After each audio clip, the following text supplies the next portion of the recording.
Hi, my name's Callum Hewitt and I'll be doing the New Media Technologies evaluation questions for the Power Productions piece No Way Out. So the first set of new media technologies I'd like to talk about is software. So we use quite a lot of software on our products and we all use it for different purposes. So obviously the main piece we used was Adobe Premiere, which I was the head editor. We did it for editing video and sound. Next one was Photoshop, and that was Andrew, and we used it for the magazine and the poster, and in fact all of us used it to get screenshots to put on our blog.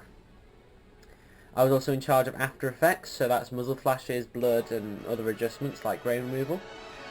I also did Illustrator, and that was to work on the logo for Power Productions. Free-Mate Video Converter, and that was again used by me in conjunction with Premiere After Effects. And that's so we could get pre-keyed footage like smoke bursts and things like that, and other bits such as the loading screen. Windows Movie Live Maker was another thing, which is where I had to get Rebecca Norbury's video in which she's crying during the film, and I had to do that in one night and I didn't have access to Premiere, so I had to use Windows Live Movie Maker. YouTube is the next thing, and we use that to exhibit our piece and also to get feedback on it. Audacity was done by Carly, and that was to record all our dubs and any sound effects we made. Facebook was for intergroup communication and again spreading word about our film once we finished. And blog is where we host our blog, so we all worked on the blog obviously, each to our respective areas. And we used Google Drive, and we hosted all the shared documents, so that includes footage which we need to share between ourselves to split, and also documents and other documentation for the film and blog pieces which weren't quite finished or we needed to transfer between groups. So I'm just going to go into a bit more detail about Adobe Premiere. So Adobe Premiere is a digital editing suite that we use to edit almost all of the video, except obviously the Windows Movie Maker, which we talked about before. It's a very versatile program which allowed us to edit footage quickly, apply some minor effects, and also edit audio alongside the video. Now it works on a system of layering footage, so that you can decide what can be shown above others. So you can see in the bottom right hand corner of the screen you've got many layers of footage, and the layers of footage right on the top will be the ones that are shown in the final piece. And on the bottom you can see the audio music, and that works slightly differently. You can hear all of it at the same time. So this kind of thing is obviously really useful when you want to do small changes but still keep the continuity flow. So I'm just going to show you a brief video in which I talk about exactly how we use Premiere. Okay, so this program is Adobe Premiere, and this is what we use to edit the majority of our film. So the first thing we need to do is we need to import our footage. So we drag it from Windows Explorer into the bin that I made earlier. The bin is the place where you store your files and organised. So once they're in the bin, you can open them and you can scroll through and see exactly what's happening. So this is the tutorial I did for Adobe Illustrator editing. So the first thing we want to do is you want to drag in the first clip you want. So what I want to happen is I want the audio from the clip of me explaining it over the footage which I've taken of me actually doing the stuff in Illustrator. So I'm just going to drag the entirety of the clip in. And I'm going to scroll to the bit I want. So the first thing I'm going to do is I'm going to trim it down so that it starts when I want it to. So I'm going to start when I start speaking, which, as you can see from the volume lines here at the bottom, because the bottom section is the audio, the top section is the video. If you for the bottom section, the audio here starts there. So I'm just going to draw a bit back. And so I'm going to scroll through to the bit where I start to talk about the first effect I did. So that's going to be the drawing of the shapes. In fact, no, that's going to be the creation of the document. So I'm going to scroll to that, and it's about here when I make the document. So I'm then going to go and open my second clip. I'm going to layer that second clip over the first.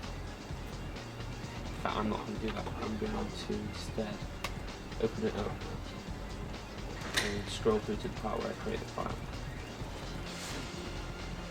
That's about here.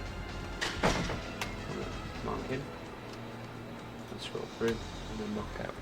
and that gives me a selection of the bit that I want to use. And then drag that clip in over the other one at the point where I start to talk about creating a new file. And so once I've done that, I need to unlink the clips, and that means that the video and the audio are now separate rather than joined. So I can freely delete the audio of the second clip, which is of me creating a new document. And so you just get the video over the existing audio, which is what we wanted.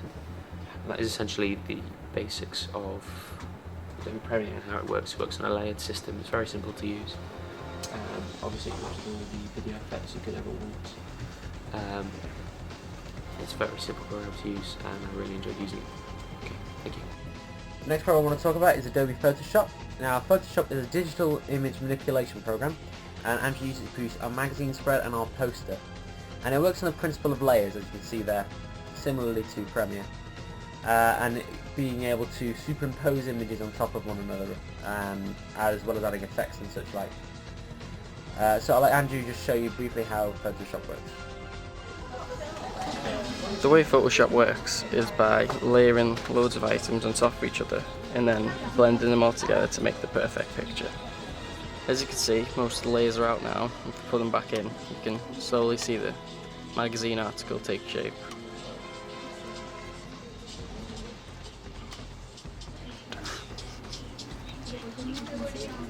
And then when they're all together, it looks quite professional. The next program I want to talk about is After Effects. Now, After Effects is a program which allows us to do visual effects on pre-existing footage, and because it's an Adobe product, we can link the footage from Premiere and put it into After Effects. So any bits that we cut down, we could then just take straight into After Effects and edit. So it again works on a system of layers, but it's slightly different. I'm going to show you how now in a video in which I explain exactly how we did the muzzle flash effects. So this next program is After Effects, and this is what we use to do all our special effects and all our visual effects. So I'm just going to show you the basics, and I want to do it using a muzzle flash. So the first thing we need to do is import all our elements. So that's the video, the image which you're going to use for the muzzle flash, and the smoke. Because we're also going to show you how to add video on top of the video so that it will go. Just drag that into our project window, and it will import the items. And after it's imported, we're going to put our main video, which is the basics, into our test composition timeline area. Next we just scroll through to the point at which we want the first, in fact no, we're not going to scroll through, we're going to just drag it back until we get the bit we want in. So it's going to go through here, and we'll do the first muzzle flash about here. So once you have it all the way scrolled through and you have it at the point you want, you need to add another layer. And the first layer we're going to add is the actual flash itself, so that's going to be the bright glow which happens when you shoot a gun. So this one, we're going to go for the side flash, and we'll just drag that in above the footage. As you can see, it has a black outline. Because there's a black outline, it means we need to get rid of it. So what we need to do is we need to go to blend mode, and you need to change it to screen. What screen does, it removes all of the black from it and see-through. We just need to simply adjust it so it's in position. So you need to use the rotate tool at the top as well. So just give it a bit of a tilt, because it isn't actually straight on. It's quite important that you get this right, because this is what's going to appear, what's going to show it. And with the muzzle flash, you sort of want it about the same size as the gun, so you might want to scale it down a little bit as well. But what you don't want is a little piddly little flash at the front, because that's pointless, it's not going to do anything. So you may as well do it like this. It doesn't look, a little one doesn't look as dramatic, and it's nowhere near as realistic as it should be either. So once you get your flash in and you're happy with the position, you need to change its time so it only lasts for one frame, and it only comes in at the point you want it to. So you just need to drag the little tabs so it only lasts one frame. So when we scroll through, you see the flash goes on. There's two things missing from this now. You're missing the glow, because if you have a massive flash of flame essentially coming from the end of a gun, there's going to be a big flash of light, and you want that light to affect the environment as well. You're also missing smoke, because where there's fire, there's smoke, as the old saying goes, something like that. So we're going to deal with the smoke first, because that's the easiest thing to deal with, because it essentially works the same as the muzzle flash. So we need to simply just drag in the side smoke element, and I'm going to put that behind the muzzle flash, I think, as you see, and it's already come pre-screened, which is good. So we're just going to drag our smoke element and resize it down, because it's quite big, and again it's going to be about the same size as the gun. We sort of want it to, we need to also make sure that it's only going to last a couple of frames. The thing with the smoke element is because it's a moving video and because it lasts for longer, because the camera's tracking, we need to make sure that this sort of stays in the same position as it was before. So now you can view that using tracking programs like Uju or something like that, or the one that's built in on After Effects. But for something as small as that, you may as well just use keyframing. Keyframing is a simple way to do it. So what we're going to do is we're going to open the smoke element using here, and we're going to go in position, and we're going to click the animate button for position, and we're just going to scroll through so that you sort of move it back.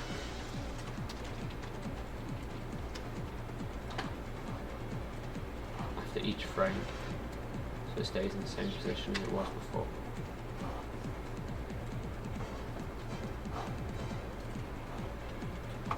Once it's off camera, you can do it. So now that that smoke element's in, we're going to do the glow element now. So for the glow element, there's two ways of doing it. You can add a solid like yellow layer and just mask off the areas, or you can duplicate the layer and add a blend mode. I prefer that method just because it's more adaptable, and it was how I was taught. So you go to our film layer. In fact, let's just do copy paste. So that's Control C. And once we've done that, we're going to get the blending mode to add. What add does is it then brightens the entire screen. Now we only want this add mode to last for 3 frames immediately after the bang. So that's going to last 3 frames, it slowly dissolve down. So before flash, we need to set it so that its opacity is 0. So that means there's no glow before the flash. At flash, we want the opacity to be 100%, and then 2 frames after the flash, we want it to fade down to nothing.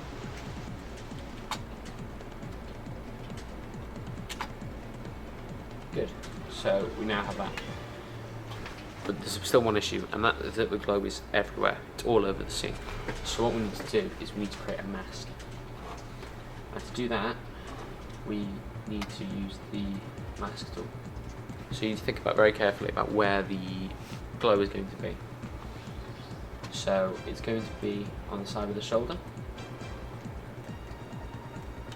It's going to be on the barrel of the gun.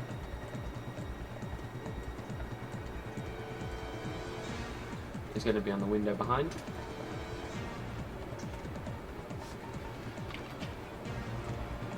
And on the body. Once we put the frames in, again, because the glow also moves, we need to just track through. We need to go to masks and animate the mask paths.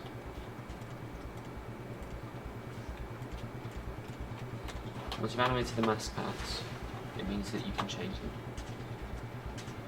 So in the next scene, we can just move the mask paths over so that they're staying in the same area, and you can also expand them to cover or change them and alter them to change any areas which might now be illuminated or not be illuminated.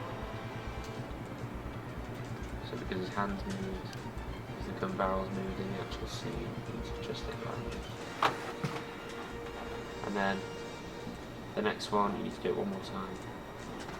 It doesn't matter the mask is particularly rough because you're not they're going to be feathered anyway, and because light is variable, so it's only on screen for 3 frames, so it doesn't particularly matter.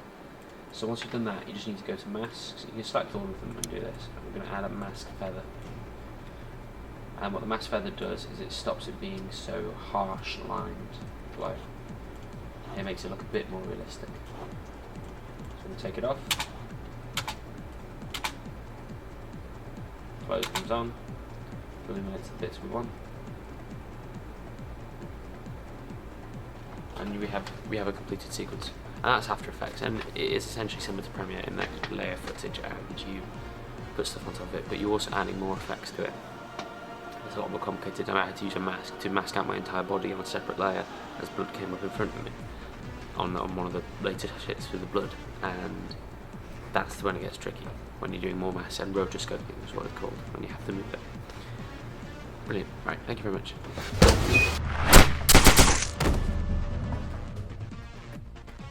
Next program we're going to talk about is Adobe Illustrator. Now, Illustrator is a vector-based drawing program, and it's better for drawing rather than just editing existing images like Photoshop, and it's what I use to create the logo for the company. So as you can see, we have similar sort of layout to Photoshop, but this time there's more focus on the shape tools and how we use those. So I'm going to show you how the basics of Illustrator work.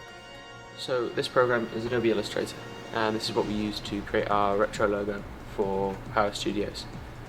So Illustrator is a vector drawing program, so basically the way it works is you can draw shapes and you can add effects on them and use it to create a better program. So I'm just going to go through the basics. So the first thing you need to do after making a new file is you can draw shapes. So you go over to the rectangle tool, or you can see that you can have stars, polygons, ellipses, rounded rectangles, whatever, and you simply draw shapes. And you draw a shape, and you can draw other shapes on top of it, and layer the shapes like this. And then if you want to change the shape, you can simply transform it. So you just drag these tabs at the side onto the sides of the shape. You can group it with alongside other shapes using the group tool, and you can transform it in other ways. You can share it and do other effects on it. You can also use a tool called the line tool to draw shapes. You put these lines up together to make different size shapes, which you can then alter and group, just like the normal shapes. Obviously, if you want to add text to your piece, you can use the text tool here. Drag it here and type whatever you want. Hello. You've got the font settings at the top,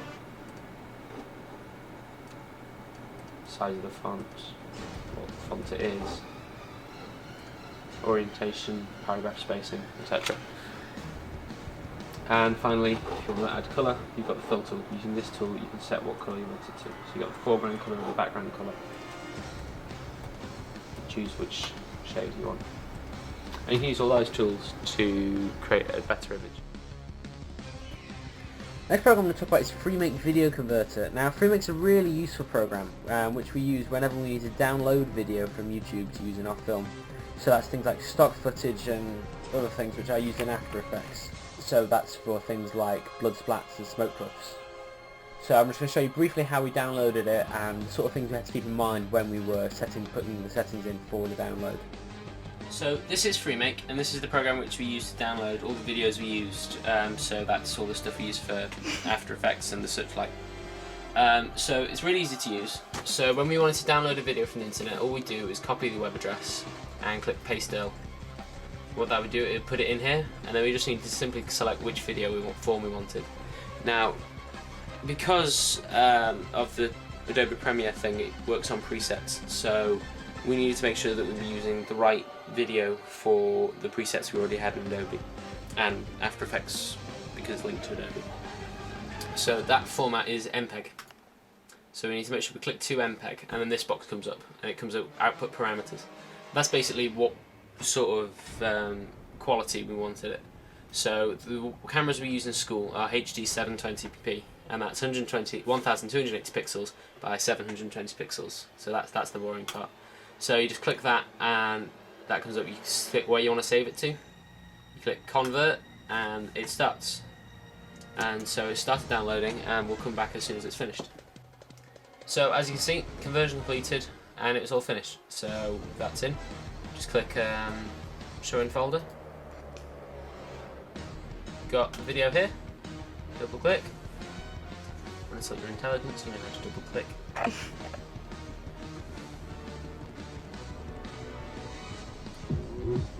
And we have Gangnam Style all downloaded. Next program I want to talk about is Windows Movie Maker. So I'm only going to touch on this briefly. It's not a professional video editor, and it's mainly used for things like home video.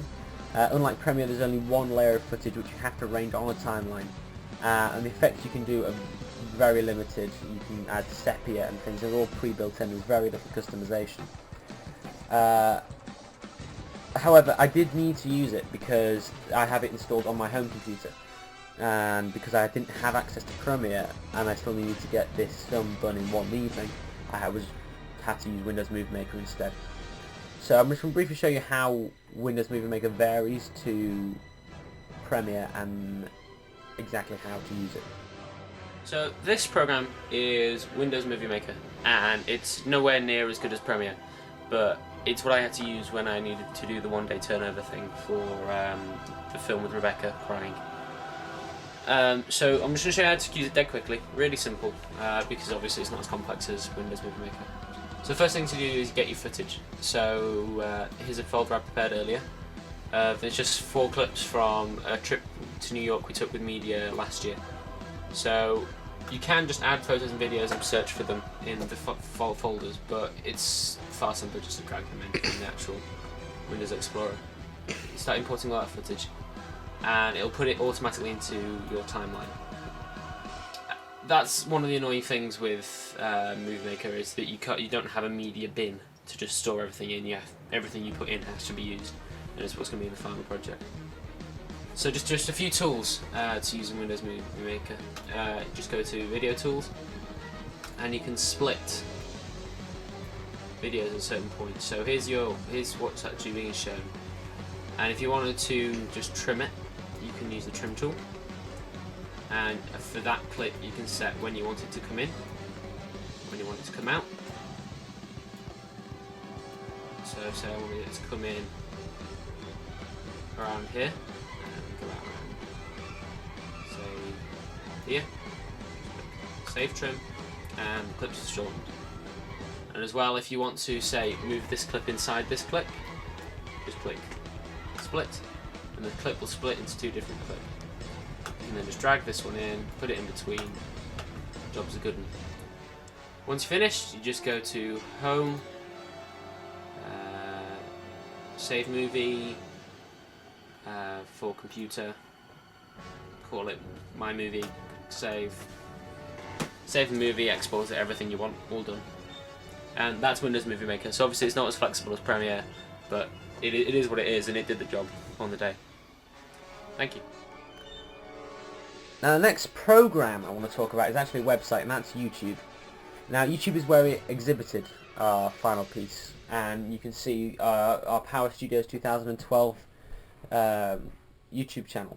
So it's a platform for distribution, but it's also a platform for feedback, because in the comments section we received a lot of ratings, and as you can see on the left hand image we also see we had 10 likes and no dislikes, which was very positive feedback we were very happy with. And as you can see on the right hand side, we also use YouTube to show off other videos which we'd made, so that includes the practice fight scene as well as the audience reactions video which we did to our film and the interviews for that. Next program I want to talk about is Audacity. Now Audacity is another free program, and we use it to record all of our dubbing work and any sound effects. So we recorded all the audio which wasn't picked up very well when we filmed, so there were certain lines which we felt were a little bit corrupted from when we were filming, as well as lines which we later decided that we did want to put in. So one of Edward's lines wasn't actually said on the day of filming, but we inserted it later. So I'm just going to talk briefly, and I would say that the mixing board we used. Now this is a Spirit E6 mixing board, and what it allowed us to do was control the volume of our microphones so that they wouldn't pop, and it would level the amount. So as you can see on the picture above, that's Audacity. On the left hand side, the waveforms are going right to the top. That must mean that the microphone was popping. So this was actually a test. So what we had to do when the microphone was popping was we had to use the mixing board to turn that mic down so that when they talk normally the microphone wouldn't pop when we get a clear, crystal clear sound. Speaking of mics, the mics we used were NT1A mics, Rode NT1A mics. And you can see they also got a pop shield on. So they're very good quality mics, and the pop shield stops any sudden exhales of breath or things, or like wind affecting it. Obviously there wasn't wind in the room, but it would stop any like heavy breathing or stuff just messing up the sound of the microphone, as well as you get quite a lot of S sounds, like and the pop shield sort of filters that harsh noise out of it, unlike the microphone I'm using to record this video. And the headphones we used because obviously we didn't want feedback from the sound we were hearing from speakers, for example coming back onto the microphone. We used headphones, and these were ATA 1189 headphones. So essentially the way which we recorded was we got Carly ready, and she told us when we needed to start saying our lines. So the grunts in the fight scene, so Carly would record, and then we put on the headphones, we'd say what we needed to do alongside the video which we were watching on the monitors in front of us. And that's a very simple way of getting some dubbing done. Next problem I want to talk about is Facebook. Now Facebook's actually a very powerful tool for independent film producers. So we use it as communication between Andy, Carly and I, but we also use it as a way of sharing our final piece with our friends in the hopes that they would then share it to their other friends. And obviously the invention of Facebook for social networking is massive for the independent filmmaker. Being able to instantly communicate with anyone, around the world and share what you saw is just a big impact for the media industry. You get a lot of people advertising on Facebook because you can target specific audiences. But viral marketing is become such a big thing that we couldn't ignore it in promoting and distributing our video, and we use Facebook to do that. And obviously the blog, which we were working on, we held on Blogger. We held it on Blogger because it's very easy to use. It's got similar tools to like Microsoft Word, but you can also edit the HTML, so we could embed the videos which we wanted on our blog. And again, it's another way of sharing information about our film and attracting attention and promoting our film to other people, behind the scenes footage. That kind of thing is what we could host on the blog, and shots of how we did things and explanations, and we think that will bring in people and make them want to see more of our film and promote the film and share it to their friends on Facebook, as we said before. Now I mentioned Google Drive, so I'll just briefly talk about this. So Google Drive is a cloud storage program, and it's where we hosted all of our works, such as incomplete copies of the film, copies of dubs that we need to put onto our films, and earlier works of the ancillary products, so that's the magazine and the poster. And cloud computing has really hit off recently, and it's become such a really good tool for independent media groups to collaborate over the internet. So again, the internet becomes a really big, powerful tool for media companies. So that was software. Now I'm going to talk about hardware. When I refer to hardware, I'm talking about the physical equipment that we used. So I'm going to do a brief video where I talk about all this stuff. But first I just want to go over some of the stuff which isn't covered in the video. So the first one I want to talk about is the desk lamps. Now the desk lamps we used were just simple desk lamps that you could buy from B&Q or somewhere like that, very cheap, or Staples or whatever.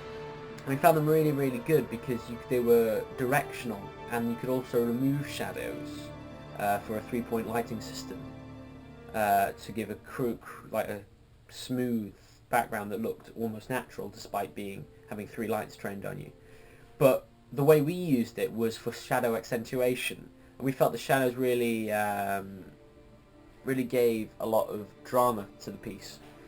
So we wanted to sort of create as many as possible because it gives a more spooky feel. So that's why we use desk lamps mainly. And that's the Redhead, which I'll talk about in the video coming. This is Carly's lamp, and Carly's lamp was a big blue industrial lamp, so the bulbs which she used had a slight blue tinge, which was annoying because we then had to integrate the sort of yellowy light which you got from the desk lamps and the Redhead with the blue, so we used filters in After Effects and Premiere to remove some of the blue, but we also used baking sheets, greaseproof baking paper over the light to sort of filter that out, as well as reflecting tin foil. But the main thing we used Kali's light for was to flood areas with light and just give a general illumination, because obviously if you have too many directional lights you're going to get a lot of just dark areas, which wasn't what we wanted. We wanted shadows, but we still wanted to be able, our audience to be able to see what was going on. So that's why we used Kali's light. And then the next sort of area of equipment would be photography. So now photography includes a tripod, the DSLR camera which we used for all our stills photography, our camera which we used to film, and this. And now this is a fig rig, and a fig rig is what we use to mount any handheld shots we did. So now a fig rig, you hold it at either side and you place the camera in the middle. What it allows you to do is you can hold it either side and it will stabilize the shot in the center. So it's a more easy way of doing handheld shots which is still stable and not shaky, which is obviously what we wanted to avoid. So we wanted handheld shots and maybe a little bit of shake, but we didn't want the film to become confusing or distracting with shake. And obviously there's all the Audacity equipment which I've just covered, the ATA headphones, the Rode mics, and the Spirit E6 mixing board. This is the equipment tutorial. I'm going to show you some of the equipment and the advantages of using our equipment and why we use our equipment and how to use it and all the features that they have. So obviously the main piece of equipment we used was the camera, the same camera which is filming me right now. And this camera is a Panasonic AVC HD cam, and basically it's a professional looking camera. You can look either through here or just simply using this, and very simple to use. You've got the on-off switch here and the record button, and you also have a built-in microphone which is here, so we didn't have to use any external microphones. And you can also have this infrared fit here which allows us to do any night shooting, which we didn't have to do in the end. The LCD screen allowed us to see what we were filming as we were filming it, and also allowed us to review any footage that we had. So if we had done something wrong, we knew instantly, which we knew that we needed to do that shot again. So that is essentially the camera. The advantages of this, main advantage of this is it's a digital camera, which means it records digital format and not film. Neither me, Kali, or Andrew know how to cut film properly and how to stick it together to make a good film, and we couldn't do any After Effects or Adobe Premiere or add any of these cool features which you did in the final film if we'd used a film camera. So that is the advantage of digital technology. It's easy to edit, easy to review, and you don't need any specialist training for it, unlike this. Now for the poster and all the photography pieces and any photographs we took, really, even including the ones on the blog, we used the Nikon D3100, or a version of it called the Nikon D30, I think, which is the cheaper version. For all the studio work, which we're going to go into later, we use this camera. And the advantage of this camera is, again, it's digital, which means we can just take them straight into Photoshop, no issues. We didn't have to take it down to Boots and get them printed off or anything. The advantage of this is simple turn on. You've got the adjustable lens, which is for zoom. You've got the focus and the screen as well if you wanted it, which tells you any information you want about aperture, exposure ratings, if it's too dark, whatever. Simple shutter action. Again, it's digital. You can review the footage, any photograph you take here, if they're too blurry or whatever, you can use it. But I'm also, when we go into studio, I'll also show you how it works in conjunction with the lighting setup in there. We'll do that when we're in there. Speaking of lighting, the main light we used was a Redhead, and that is one of these ginormous lights here. And the Redheads are great because they've got additional flaps and the big glog bulb inside. And the Redheads are really, really bright, and I'll show you when we're in there, or I'll put a video over this. And they're really, really bright, and they gave massive illumination, which was a problem at times because sometimes we found ourselves overexposed on the camera or issues like that. In fact, one of the bulbs, it also gets incredibly hot. We had to make sure we used gloves, gardening gloves, is what we used to when we had to move this about because it just got so hot that it, burnt your skin as you touched it. But it is a very, very powerful light. We used it quite well. We also put greaseproof breaking paper over it to diffract some of the light as filters, and we used tinfoil as well to reflect some of the light off of the items when we needed to do that. So that was really important. And that's pretty much all the equipment we used in there. So we'll move over through to the studio now. Actually, no, sorry, my mistake. Tripod.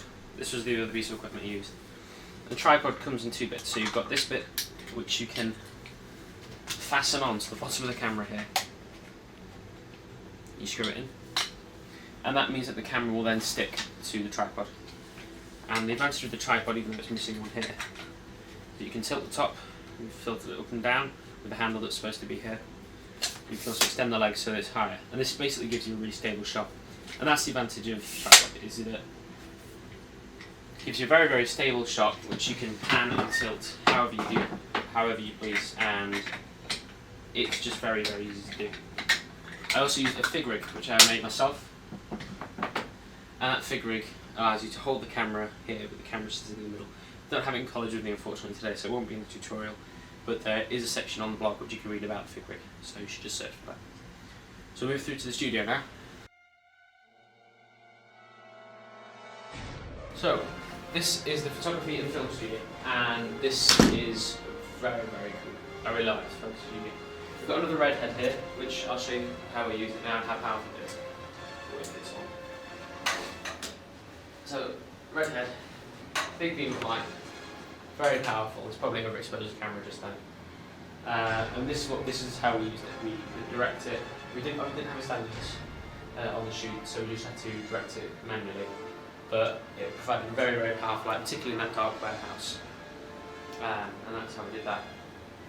These things are what we used for the photography. So these lights provide quite an ambient light.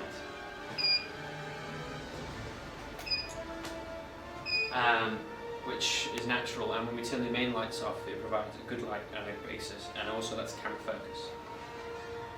The main advantage of this is that when your flash goes off on the camera, this flashes and that flashes as well, giving a brighter picture. And you can adjust how much brightness is using the settings on the back. You've got all the brightness settings, and it'll flash like that. And that's how we got the pictures that we did. We've got a white background here, which is very easy to cut out. We also have a black background here, and we have a blue screen here. And obviously you can chroma key all of this stuff out in Photoshop and in Premiere even. And that's the advantages of using digital technology. All this technology, the cameras, the screens, the tripod even, they were all very useful. And all this technology makes the amateur filmmaker easily able to do almost everything that a professional can do.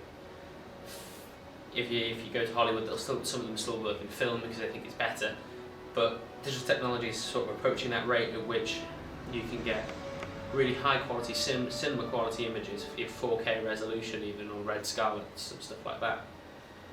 That you don't need film anymore. You don't need, and professional Hollywood studios will use digital cameras. They will use all this equipment, but the main one is that some of them still work in film, and you really don't need it.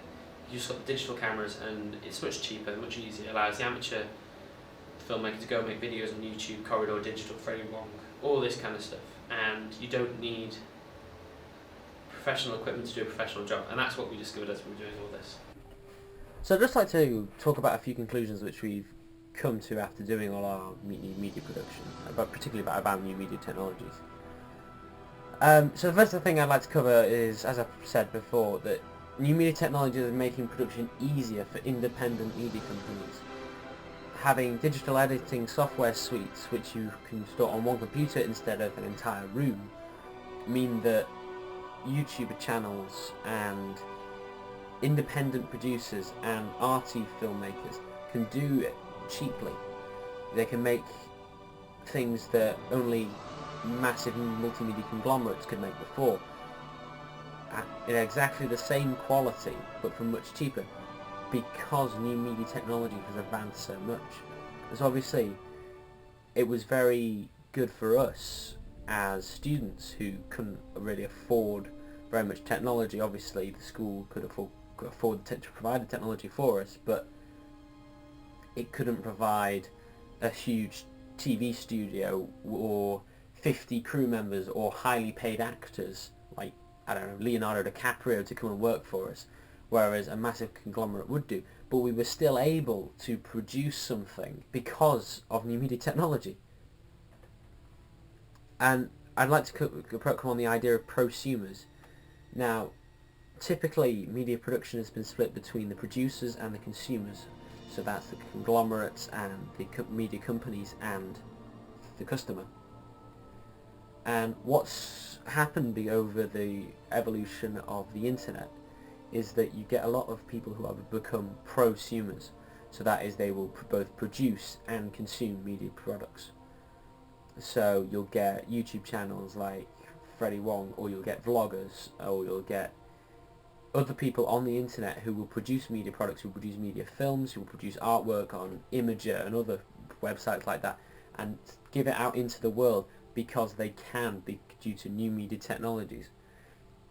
And quite frankly, for independent producers, that's a fantastic thing. They get to see their own feedback, but for the conglomerates it's become a bit of an issue, because instead of people relying on the more traditional techniques of television and being force-fed or push media, they will be able to source it themselves or find things on the internet themselves, which is called pull media. And that is something which has changed because of new media technology, and obviously something we were able to use. And another thing I like to talk about is the fact that distribution networks are now open to the public. So Facebook, YouTube, that kind of thing are now easily available to us. Similar links with the prosumers is that we were able to reach a global audience through YouTube and through Facebook because of new media technologies, because of the internet. And that was something that wouldn't have been possible before. Before the internet revolution, anything we made would have been between the school, between maybe our families, between our friends. That would have been it. When we looked at the stats for our YouTube video, we'd reach someone in Canada because of our film, and because of YouTube being able to promote to the world. And that was something which we were really excited by. And that was a way in which we used new media technologies to reach this global audience. Another thing which comes away from the theoretical and comes away from, independents versus conglomerates, is that the more practical uses of new media technology, in the main one being that we could easily correct mistakes and improve our footage. So obviously we talked about how Carly's light was blue. We were able to use colour correction to make it a little bit more yellow. The last scene in which Edward was aiming the gun down at David, that scene was blue. We used colour correction to remove the blue and make it yellow. We changed that image completely, and we could do it because of new media technologies and the features of Adobe Premiere.